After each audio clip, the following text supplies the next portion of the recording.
नमस्कार। विश्व कप के इस खास कार्यक्रम गूगली में आपका स्वागत है। मैं हूं मनोरंजन भारती। भारत अब वर्ल्ड चैंपियन बनने में सिर्फ एक कदम दूर है। सेमीफाइनल में शानदार जीत भारत ने दर्ज की है। आज वैसे तो दूसरे सेमीफाइनल में साउथ अफ्रीका और ऑस्ट्रेलिया का मुकाबला है। हमारे दोनों मेहमान जो हैं हमारे साथ हैं, सबा करीम साहब है, विजय दहिया साहब है। हम पहले भारत की जीत पे बात करेंगे, उस मैच की बाद में बात करूंगा। आप दोनों मेहमानों से बहुत मजा आया होगा आपको तो। आप कहाँ हो गए? अरे मैं भी एंजॉय कर रहा था। नहीं, आपने इतनी ज्यादा जिम्मेदारी हम दोनों के ऊपर छोड़ दी थी। अब बताइए कहाँ से शुरुआत करेंगे? पहले स्क्रिप्ट लिख के चले गए थे और कहाँ संभालो अब। पहले सबा करीम साहब, आप कहाँ से शुरू करेंगे इस मैच को? अब जब मैच हो गया उसकी अगली सुबाइदी हम बात करते हैं। सबसे पहले मैं कप्तान रोहित शर्मा से बात करूंगा। क्योंकि रोहित शर्मा जिस तरह की उन्होंने शुरुआत दी कल के अहम मैच में, वहीं से जो कहानी है उसकी पटकथा उन्होंने लिख दी कि अब आज के इस मैच में हमें इसी गति से रन बनाना है। इसीलिए अंत में 398 का टारगेट भारत ने रखा। उसमें हम लोग बात नहीं कर रहे हैं, पर बात जिसे करनी चाहिए वो है श्रेयस अय्यर। चलिए, विराट कोहली के बारे में तो सारी दुनिया बात कर रही है और करनी भी चाहिए। 50वां उन्होंने शतक लगाया, शानदार प्रदर्शन रहा। सचिन तेंदुलकर के सामने वो शतक लगाया जो उनके एक प्रकार से गुरु रहे हैं, और कितना सम्मान दिया उन्होंने शतक लगाने के बाद। ये दर्शाता है कि उनके अंदर कितनी ज़्यादा ह्यूमिलिटी है, और ये बहुत कुछ सीखने को है जो यंगस्टर्स उनके साथ खेल रहे हैं या फिर यंगस्टर्स जो इस गेम को देख रहे हैं। पर उसके साथ साथ हमें बात करनी होगी श्रेयस अय्यर की, हमें बात करनी होगी शुभमन गिल की। रोहित शर्मा के आउट होने के बाद भी जो समय था वहाँ पर जिस प्रकार से शुभमन गिल ने बल्लेबाजी की तेज़ गति से, उसने समय दिया विराट कोहली को सेटल करने का। श्रेयस अय्यर ने उसके बाद जिस प्रकार की बल्लेबाजी की, उससे भी मदद मिली विराट कोहली को और ज़्यादा समय बिताने की विकेट पे। तो श्रेयस अय्यर का वो जानदार शतक, करीब 70 गेंदों में उन्होंने शतक लगाया, उसका मूल्य बहुत ज़्यादा है। और बल्लेबाजी इतनी अच्छी हुई, और उसके बाद जब गेंदबाजी का समय आया तो बस मत पूछिए, फिर से मोहम्मद शमी। तो इसका मतलब विजय सर, इसका मतलब 4x400 का जो रिले देखते हैं ना, वैसा मैच हो रहा था, या 4x100 का रिले था? उसेन बोल्ट वाला जो जमैका की टीम दौड़ती है। टीम गेम है। देखिए, टीम गेम है, इसको इंडिविजुअल खेलते हैं, लेकिन आपके जो रन है वो आखिरी में जाके टीम के लिए जुड़ते हैं, या आपके जो विकेटें हैं वो आखिरी में जाके टीम के लिए जुड़ती हैं। और पहले दिन से आप देखिए ना, आप इसी चीज़ के बारे में बात कर रहे हैं कि आप पहले कह रहे थे कि कितनी स्ट्रांग बैटिंग लाइनअप है, पहले 5 बल्लेबाज हमारे किस तरीके के हैं। फिर मोहम्मद शमी जैसे ही टीम के साथ आगे जुड़ने लगे, हम ये बात करने लगे कि इससे बढ़िया 5 गेंदबाज हमने कभी खेलते हुए नहीं देखे वाइट बॉल क्रिकेट में भारत के लिए, या क्या ये सबसे अच्छी गेंदबाजी है। और वही उसी चीज़ के ऊपर हम टिके हुए हैं, और बिल्कुल एक संपूर्ण टीम की तरह आप खेलें। मुझे लगता है कि इस समय आप अगर ये कहें ना तो गलत नहीं होगा कि भारतीय टीम कप्तान का जो एटीट्यूड है ना उससे खेल रही है, और उसका एटीट्यूड, रोहित शर्मा का एटीट्यूड इस समय फेयरलेसनेस है। बिल्कुल निर्भय होकर खेलते हुए नजर आ रहे हैं। मतलब वो तैयार होकर आते हैं अपने आप को सेक्रीफाइस करने के लिए।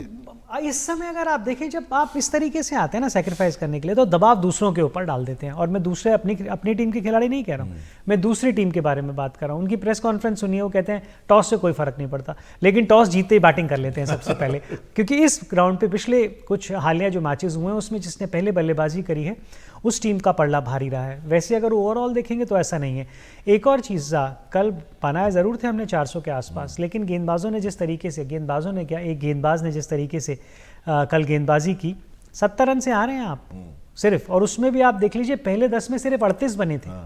तो ऐसा नहीं था कि देखने में लग रहा है 70 रन, लेकिन ये करीबी मुकाबला हो सकता था। इसी बात पे आता हूँ सबा भाई, 70 रन से भले जीते हैं, लेकिन कल जो है सिराज का ऑफ डे था, और वो जो बॉलिंग हो रही थी वाइड की, वो क्या थी, वो क्या रणनीति के तहत हो रही थी? उसमें रन भी पड़ रहे थे, उसमें वाइड बॉल भी हो रहा था, 8 ओवर 9 ओवर के ओवर हो रहे थे, ये क्या था? देखिए, उस समय जो स्ट्रैटेजी में परिवर्तन रहा, उसका मुझे लगता है कि सबसे बड़ा कारण यही था कि डैरल मिचेल शानदार फॉर्म में थे, और प्रयास यही था कि आप ऑफ साइड में ज़्यादा फील्डर्स लगाएं और मजबूर करें आप डैरल मिचेल को थोड़ा दूर से खेलने के लिए। हाँ, और प्रयास तो वही था। कई बार इस तरह की स्ट्रैटेजी में आपको सफलता मिलती है, कई बार नहीं मिलती है। वो अलग बात है कि कल कुछ अलग प्रकार का दिन रहा डैरल मिचेल का। पर देखिए, प्रयास करने में कोई गलती नहीं है, और रोहित शर्मा और मोहम्मद सिराज दोनों ने मिलकर ये स्ट्रैटेजी अपनाई थी। और कई बार आपको लगता है जब आप लेंथ डिलीवरीज डाल रहे हैं, विकेट टू विकेट बॉलिंग कर रहे हैं, और अगर एक बल्लेबाज इतना ज़्यादा सेट हो गया है और शानदार तरीके से शॉट खेल रहा है, तो फिर उसको आप अलग प्रकार से प्रयास करते हैं, जो कि मोहम्मद सिराज ने किया। सबसे बड़ी बात यह है ना बाबा कि अब सोचिए, हमारा थर्ड सीमर कौन है? मोहम्मद शमी है। आप किसी भी और टीम को अगर आप ये कहेंगे कि क्या आप मोहम्मद शमी को अपने टीम में रखना चाहेंगे, वो बोलेंगे रखना ही नहीं, मुझे नंबर 1 सीमर बना देना है इसको। वो एक नंबर 3 सीमर के रूप में खेल रहा है, तो ये बहुत बड़ा एडवांटेज है भारत के लिए। और 5 में से अगर एक खिलाड़ी के ऊपर दबाव बनता भी है, जैसा कल हम लोग बात कर रहे हैं मोहम्मद सिराज के ऊपर बना था, पर आपके पास एक ऐसा प्लेयर है मोहम्मद शमी जैसा जो उस दबाव को अपने कंधों पर ले लेता है और शानदार वो गेंदबाजी करता है। और नहीं तो बनेगा भी। आप मेरा सवाल आप हम पहले आप बोल लीजिए। नहीं बनेगा भी, अगर जहां नहीं बनेगा फिर हम वहाँ 55-60 पे टीम को आउट कर देंगे। तो अच्छी टीम अगर खेलेगी तो एक ना एक खिलाड़ी तो के ऊपर दबाव बनेगा। नहीं मेरा सवाल है कि जो सभा भाई ने कहा, क्या शमी हमारा नंबर 1 बॉलर बन सकता है? क्या बुमराह के साथ दूसरे एंड से शमी को बॉलिंग नहीं करना चाहिए? ये मैंने बहुत न्यूज रूम में भी बहुत लोग पूछ रहे हैं। देखिए बिल्कुल पूछ सकते हैं और कह भी सकते हैं, उसमें कोई बड़ी बात नहीं है, लेकिन जिस तरीके से अब तक शुरुआत रही है, जिस तरीके से हम अब तक खेलते हुए आए हैं, उसके साथ अगर ऐसी सिचुएशन बनी कि आपने पहले बल्लेबाजी की और आपने बड़े रन बोर्ड पे नहीं लगाए, तो हो भी सकता है कि आप शमी के साथ गेंदबाजी की शुरुआत करते हुए नजर आए। लेकिन फिलहाल जिस तरीके से चल रहा है ना, मुझे लगता है उसमें छेड़छाड़ करने की ज़रूरत नहीं। बाबा दिक्कत क्या है ना, सब कुछ ठीक चल रहा होता है तब भी उसमें लगता है कि कुछ ना कुछ बदलाव कर सकते हैं कि नहीं। आते 3 नंबर पे हैं गेंदबाजी करने, इसका ये मतलब नहीं है कि वो हमारे 3 नंबर के गेंदबाज हो गए। जिस तरीके का उनका प्रदर्शन रहा है, और हम कल भी बात कर रहे थे कि किस तरीके से आप देखिएगा कि विकेटों में कहाँ जाएंगे वो। अब नंबर 1 पे आ गए विकेटों की जो टैली है उसके अंदर, वो तब जब शुरू के कुछ मैच नहीं खेले हैं, तो लगातार और शानदार प्रदर्शन उनका रहा है। लेकिन ये कहना कि क्या वो नंबर 1 गेंदबाज होने चाहिए, मैं वो 5 गेंदबाजों का जो कर रहे हैं ना प्रदर्शन, उसकी तरफ ज़्यादा नज़र रखूंगा। वो रैंकिंग का कोई फ़र्क नहीं पड़ता जब तक आप जीत रहे हैं। नहीं तो हम इसलिए ये चर्चा कर रहे हैं कि मैच में एक ऐसा दौर आया था जब घरों से लेकर स्टेडियम तक में या न्यूज रूम में चुप्पी छा गई थी। लोग एक दूसरे की शक्लें देखने लगे थे कि कहीं ये आज उलटफेर तो नहीं हो जाएगा। और वो इसलिए भी ना क्योंकि आप न्यूजीलैंड के साथ खेल रहे थे, और क्या होता है ना, जैसे ही मैच फंसने लगता है आप वहां नहीं रहते, आप जो पहले हो चुका होता है वहां दौड़ जाते हैं कि इनके साथ जब खेले थे तो इन्होंने हराया था, इनसे अब तक कभी जीते नहीं है, क्या फिर वही नहीं होने वाला है हमारे साथ, तो वहां चले जाते हैं। लेकिन ये खेल उलट, इसमें आप देखिए उतार चढ़ाव तो बिल्कुल आएंगे। अब ऐसा नहीं हो सकता कि आप 9 के 9 मैच आसानी से जीत गए, फिर आप सेमीफाइनल में भी ये सोचिए। अगर ऐसा हो जाता तो फिर वही लोग कहते कि यार एक तरफा मुकाबला देखने को मिला। तो थोड़ा बहुत इम्तिहान तो होना चाहिए ना आपका। नहीं था ना, इम्तिहान की घड़ी थी ना। अच्छी बात है, होनी चाहिए। और उस इम्तिहान की घड़ी में भी हमारे जो बॉलर्स हैं, हमारी जो टीम है, वो शानदार प्रदर्शन किया। इससे मुझे लगता है कि विश्वास और बढ़ जाएगा आपका फाइनल मुकाबले के लिए। 1-2 जो कमियां कल के मैच में नजर आई थी, फील्डिंग जितनी हमें और तीव्रता होनी चाहिए तो उसमें थोड़ी बहुत कमी आ गई थी जब दबाव बढ़ा भारत के ऊपर। तो ये मुझे लगता है कि एक समय रहता है कि आपको फिर से इंट्रोस्पेक्ट करने का, कि यहाँ पर 1-2 एरियाज हैं जहाँ पर हमें मेहनत करने की ज़रूरत, जो कि अच्छी बात है। इनाक्षी भी हमारे साथ जुड़ गए। इनाक्षी, मैच खत्म होने के बाद अगली सुबह क्या चीज आपके जहन में है जब हम आज चर्चा कर रहे हैं दोपहर को? देखिए, जैसे हर एक प्लेयर, हर एक कोच प्रेस कॉन्फ्रेंस में बोलता है कि जिस दिन मैच होता है उस दिन कंसंट्रेशन उस मैच पे होता है। तो आज मेरा कंसंट्रेशन आज के मैच में है, क्योंकि ये बहुत इंपॉर्टेंट रहेगा कि हमारा ओपोनेंट कौन होने वाला है 19 को अहमदाबाद। आज मेरे जहन में सिर्फ आज का मैच है। हमने कल मैनचेस्टर के घोस्ट बरी कर दिए, आज साउथ अफ्रीका 1999 का रन आउट का घोस्ट बरी कर पाएगी कि नहीं, वो देखना होगा।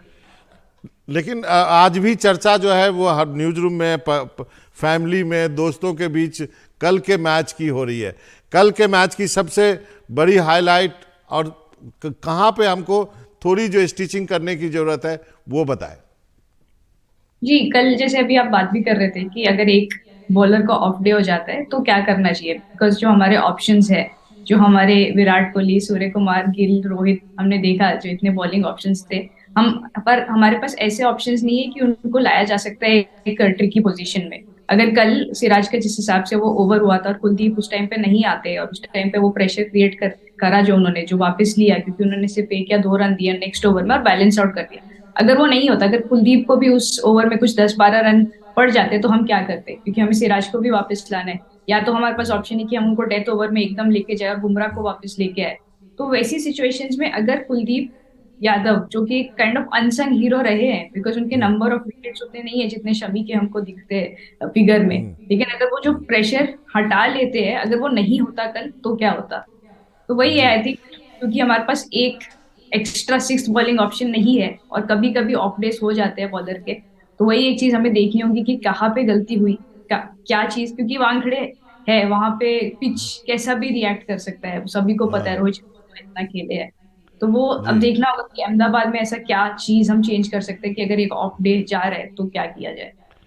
रतिंदर सोढ़ी भी हमारे साथ जुड़ गए। सोढ़ी साहब, अब बताइए आप कल के मैच में से, अब आज सुबह जब मैं सारे मेहमानों से यही पूछ रहा हूं, क्या जेहन में याद है और क्या करना चाहेंगे? और अच्छा देखिए बाबा, अब इससे अच्छा तो क्या करेंगे, लेकिन इंडियन टीम की परफॉर्मेंस कुछ इतनी अच्छी रही है, जो विजय भाई ने आज शर्ट डाली है वैसी ही जबरदस्त परफॉर्मेंस रही है। तो जी हाँ, मुझे लगता है भारतीय टीम को कुछ खास करने की अब जरूरत नहीं है। They just have to do what they have been doing in all these matches. और जैसे अभी इनाक्षी भी बात कर रहे थे, देखिए लक्ष्य बहुत बड़ा था, एक समय लग रहा था शायद वो चेस कर सकते हैं, लेकिन कहीं ना कहीं इतना चेस करने के लिए आपको कंसिस्टेंटली मारना पड़ता है, 10 रन पर ओवर के हिसाब से चलना पड़ता है। हो सकता है 10 ओवर में लगे शायद चेस हो सकता है, लेकिन कंसिस्टेंटली मारना बिल्कुल नामुमकिन था। तो मुझे तो कभी डर नहीं लगा कि मिचेल भी खेल रहे थे, विलियमसन खेल रहे थे, क्योंकि कंटिन्यूअसली मारते जाना, that happens once in a blue moon. तो बैटिंग से हमने मैच एक तरह, तो अब भारतीय टीम की तूती बोल रही है, और मुझे ऐसा लग रहा है जो उसमें भी कोई भी आए, हम रोने वाले हैं उस टीम को। जी विजय भाई, शर्ट पर आप कुछ इशारा करें। शर्ट, अब रिकी की हरकतों का मैं सिर्फ शर्ट से ही मुकाबला कर सकता हूँ, उसके अलावा तो उम्र हो गई है हमारी। नहीं, उसके बारे में मत बोलो कैमरा पे विजय, बहुत दिक्कत हो जाएगी सोडी को फिर। भाई है छोटा। सावा भाई, आप तो कुछ ना बोलो, क्योंकि आप तो जितने क्रिकेटर हो ना, ये तो भगवान ही बचाए आपसे। देखिए, पर बाबा एक चीज़ मैं कहना चाहता हूँ कि रोहित शर्मा की कप्तानी के बारे में जब उन्होंने हमें बात करनी चाहिए कि जिस तरह की उनकी, अब हमारे पास सिर्फ 5 बॉलर्स हैं, अगर एक बॉलर के ऊपर दबाव बनता है तो आप किस तरह से अपने बॉलर्स को रोटेट करते हैं, ये काम कप्तान का है। जैसा कि नाक्षी ने कहा कि जब वो बहुत ही महंगा ओवर रहा था मोहम्मद सिराज का, उसके बाद कुलदीप यादव आए, उन्होंने बहुत ही किफ़ायती ओवर डाला, उस वजह से दबाव बढ़ा। तो ये वाले ऑप्शंस का इस्तेमाल करना बहुत ज़रूरी होता है। उसके साथ साथ फील्ड की सजावट, आपने देखा होगा कल जहाँ जहाँ रविंद्र जडेजा थे वहाँ पर क्या जा रहा था, क्योंकि गेंदबाजी ऐसी होनी चाहिए कि आप मजबूर करें बैटर्स को, जहां पर आपने फील्डर्स सजाए हुए हैं, फील्डर्स रखे हैं, वहां पर गेंद जानी चाहिए। और कल वही हो रहा था, जो मेन एरियाज है जहां पर बल्लेबाज ट्राई करता है बड़े शॉट्स खेलने के लिए, अगर वहां पर आपने बेस्ट फील्डर रखेंगे तो फिर आपके चांसेस बढ़ जाएंगे।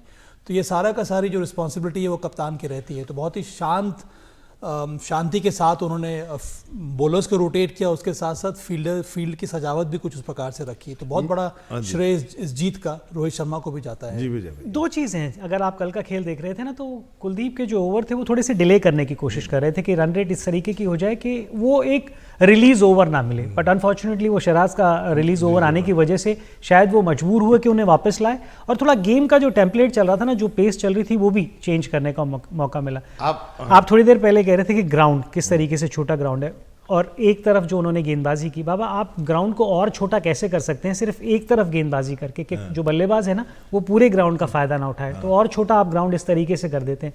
वो मोहम्मद शहराज काफ़ी करते हुए आए हैं, कई बार वो पे ऑफ कर जाता है, जब नहीं करता तो कई बार ऐसा लगता है कि ज़रूरत क्या थी, पर वो प्लान था। एक ब्रेक के लिए रुकते हैं, उसके बाद मैं चारों मेहमानों से ये जब पूछूंगा कि वो कौन सा ऐसा वक्त था जब उनको लगा कि नहीं अब मैच इंडिया के हाथ में। रुकते हैं छोटे से ब्रेक के लिए।